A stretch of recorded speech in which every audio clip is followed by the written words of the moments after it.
On the scene, it was a big meeting yesterday at 2 o'clock at the Valley Technology Park as Epitome Energy, LLC, announced during the open house that they were kicking off the air permitting and environmental assessment processes with the hopes of putting a shovel in the ground in the fall of 2020. The open house was attended by more than 90 people, including many local and state leaders.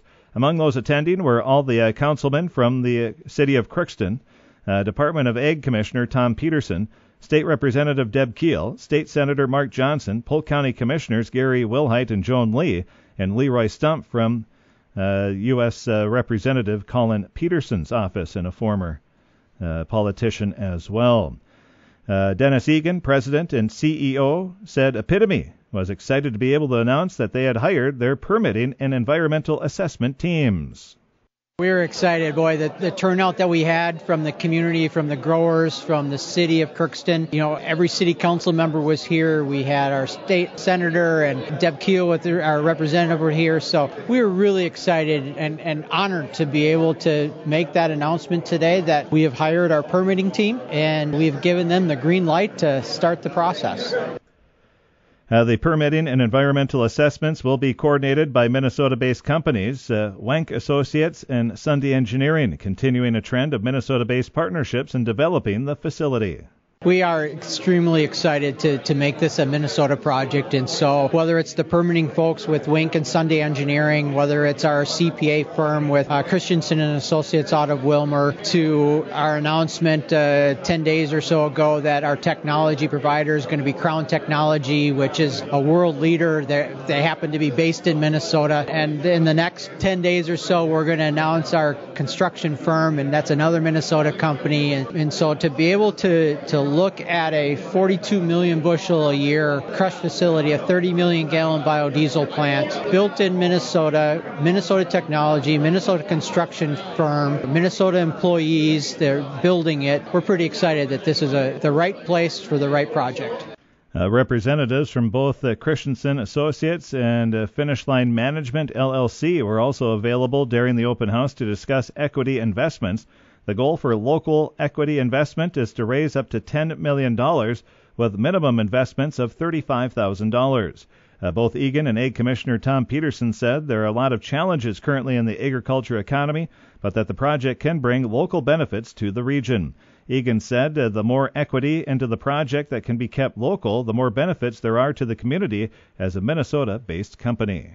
The reality is that we know that the farm economy is tough, and we have been very honest and open that we want to be able to raise part of that seed money, part of that $10 million locally, but we need to look at other opportunities with large equity players that might come in with a $20 million or a $30 million equity play. But the more that we can keep local and the benefits of this project local, then that's where we see the real gains being a Minnesota company.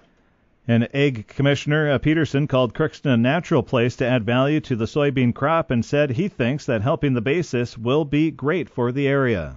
Crookston's just such a natural place to really get after adding value to the soybean crop and helping farmer with their basis. And so I'm really excited that the community, that the city, the county, the farmers are moving forward with this project. I think it'll be great for the area. Peterson also said the Department of Agriculture is working to make the process for agricultural projects more efficient. They will be having someone in their office coordinate working with various state agencies to get things accomplished quickly and accurately.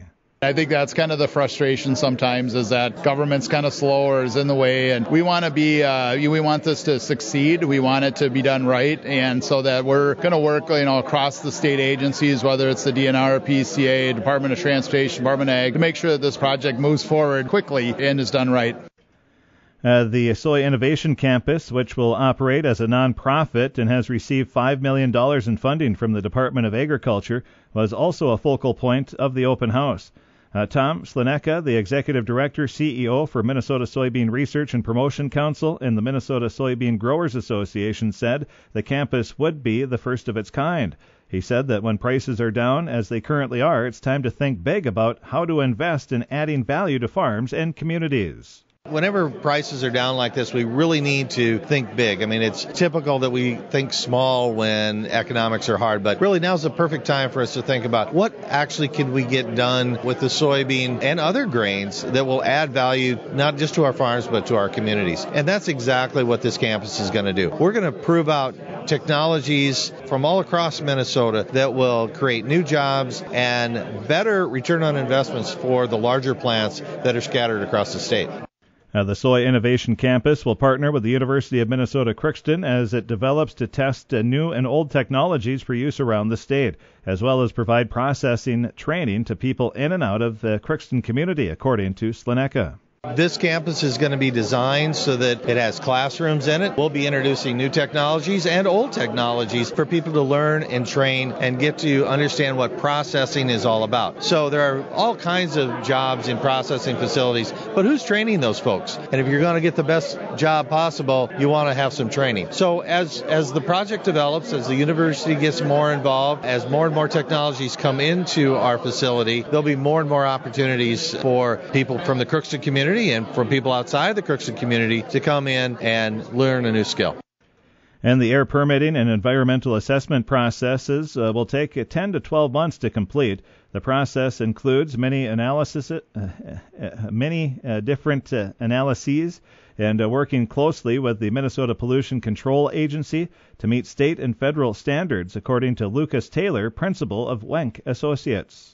There's lots of analyses that we have to perform and partnering with MPCA. So preparing all the analyses and the permit applications, the environmental review process has to also be going parallel because permits can't be issued until the environmental review process is done. And then the MPCA's review process for the permitting. And then it depends on the MPCA's permitting queue, so how many other construction applications they have in the queue that they need to process ahead of this one. Crookston resident Bob Prudhomme asked what the odor from the facility would be, as well as about the dust and noise that would be generated. Egan described the scent as similar to a cereal smell with a toasted soybean smell, also adding that Epitome is seeking not only to meet the state and federal standards for odor, noise, and dust, but exceed them through the use of new technologies. Taylor said that dust, odor, and noise are all included in the permitting and assessment process, including a cumulative impact assessment of all the dust and particulate matter generated by plants and facilities in Crookston. The dust, odor, and noise, it's part of the environmental review, and then the air permitting would deal with the dust and the particulate matter. The environmental review process requires a cumulative impacts assessment, and that's part of that process that gets reviewed. Well, again, it was a big day yesterday with some pretty important people in town. And, again, those attending the meeting were all the councilmen from the City Council, Department of Ag Commissioner Tom Peterson, State Representative Deb Keel, State Senator Mark Johnson, Polk County Commissioners Gary Wilhite, Joan Lee, and Leroy Stumpf, former representative for this area as a politician and was the state senator. He was, and also he was representing Colin Peterson's office. And Colin Peterson has been very active in this whole process.